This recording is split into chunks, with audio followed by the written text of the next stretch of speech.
কবিয়াল বিজয় সরকারের ১২৩তম জন্মবার্ষিকী ২০ ফেব্রুয়ারি। ১৯০৩ সালের এই দিনে নড়াইল সদরের ডুমদি গ্রামে জন্মগ্রহণ করেন এই শিল্পী। মৃত্যুর ৪০ বছর পরেও যত্ন আর অবহেলায় পড়ে আছে তার বসতভিটা। নির্মিত হয়নি স্মৃতি সংগ্রহশালাও। প্রায় ১৮০০-র বেশি গান লিখে গেছেন বিজয় সরকার। শিল্পকলায় অবদানের স্বীকৃতিস্বরূপ ২০১৩ সালে মরণোত্তর ২১ পদকে ভূষিত হন এই অবহেলিত শিল্পী। ১৯৮৫ সালের ৪ ডিসেম্বর বিজয় সরকারের মৃত্যুর পর অযত্ন আর অবহেলায় পড়ে আছে তার স্মৃতিময় বসতভিটাটুকুও।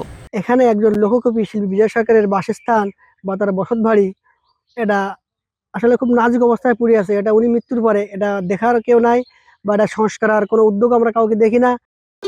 ভবিষ্যৎ হোক নিরাপদ, বিনিয়োগ হোক বিশ্বস্ত, আর আমার পছন্দ সল্ট বে। ওয়েলকাম টু সল্ট বে।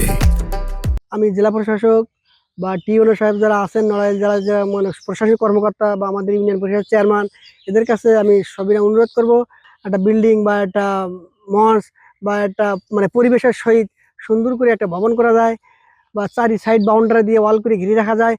তার বাড়িতে অনেক টুরিস্ট আসে, বাইরে থেকে লোক আসে দেখাশোনা করার জন্য, একটা বসার জায়গা নেই, তারপরে পানি খাওয়ার জন্য কোনো জায়গা নেই। বিজয় সরকারের বাড়িতে যাওয়ার পাকা রাস্তাটিও চলাচলের অনুপযোগী হয়ে পড়েছে। এতে ভোগান্তি বেড়েছে দর্শনার্থীদের। দীর্ঘ যাবৎ ধরে আমাদের এই রাস্তা চলাচল করতে অসুবিধা হয় এবং রাস্তায় যে কোনো গাড়িগুলো চলতে পারে না। এই যে দেখেন ভ্যানারা যাচ্ছে, যেতে গেলে ওদের শরীরে কত ক্ষতি হচ্ছে যে একটা ভ্যান ঠিকও যেতে পারতেছে না, বুকের খেঁচা নড়ে যাচ্ছে। এত বছর ভাঙা বস্তু নিয়েছে, ঢালু, যা চলতে পারে না জনগণ। কেউ একটা খেত ঠিক মতো রাস্তা নিয়ে চলাচল করতে পারে না, এটা মানুষের অনেক অসুবিধা হচ্ছে। অন্যদিকে বিজয় সরকারের গান সংরক্ষণেও তেমন কোনো উদ্যোগ দেখা যায়নি সংশ্লিষ্টদের মধ্যে। বিজয় সরকারকে আসলে যতটা গবেষণা প্রয়োজন বা তরুণ প্রজন্মের মধ্যে বিজয় সরকারের চেতনা আদর্শ নিয়ে যতটা কাজ করা প্রয়োজন, সেই দিক থেকে বেশ খানিকটা পিছিয়ে।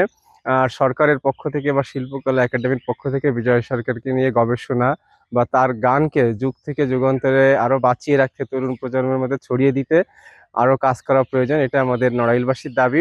বিজয় সরকারের স্মৃতি সংরক্ষণে বিভিন্ন উন্নয়নমূলক কাজের কথা জানিয়ে আশ্বাস দিয়েছেন জেলা প্রশাসক। এখানে আলাদা করে মন্ত্রণালয়ের কোনো রকম বরাদ্দ আমাদের কাছে নেই, তবে আমি নিজ উদ্যোগে এই বিখ্যাত ব্যক্তিগণের বাড়িতে আমি যাচ্ছি, গিয়ে দেখছি তাদের বাড়িগুলো, সেগুলো কীভাবে স্মৃতিটা ধরে রাখা যায়। আমরা কিছুদিন আগে বিজয় সরকারের বাড়িতে গিয়েছিলাম, আমরা দেখেছি ওইখানে একটু জায়গা আছে, তাদের পুরাতন একটা ঘর আছে, আমরা সেটাকে সংস্কারের উদ্যোগ নিচ্ছি। আমরা কিছুদিনের মধ্যে সেই বাড়ির চতুর্দিকে যে বাউন্ডারি, সেই বাউন্ডারিটা করার একটা পরিকল্পনা আছে আমাদের। অসাম্প্রদায়িক চেতনার সুরস্রষ্টা বিজয় সরকার একাধারে গীতিকার, সুরকার ও গায়ক হিসাবে বাংলার লোকসঙ্গীতে অনন্য অবদান রেখে গেছেন, যার স্মৃতি সংরক্ষণে দ্রুত কার্যকর উদ্যোগ নেয়ার দাবি স্থানীয়দের। কৃপা বিশ্বাসের পাঠানো তথ্য ও ভিডিও চিত্রে ডেস্ক রিপোর্ট, কালের কণ্ঠ।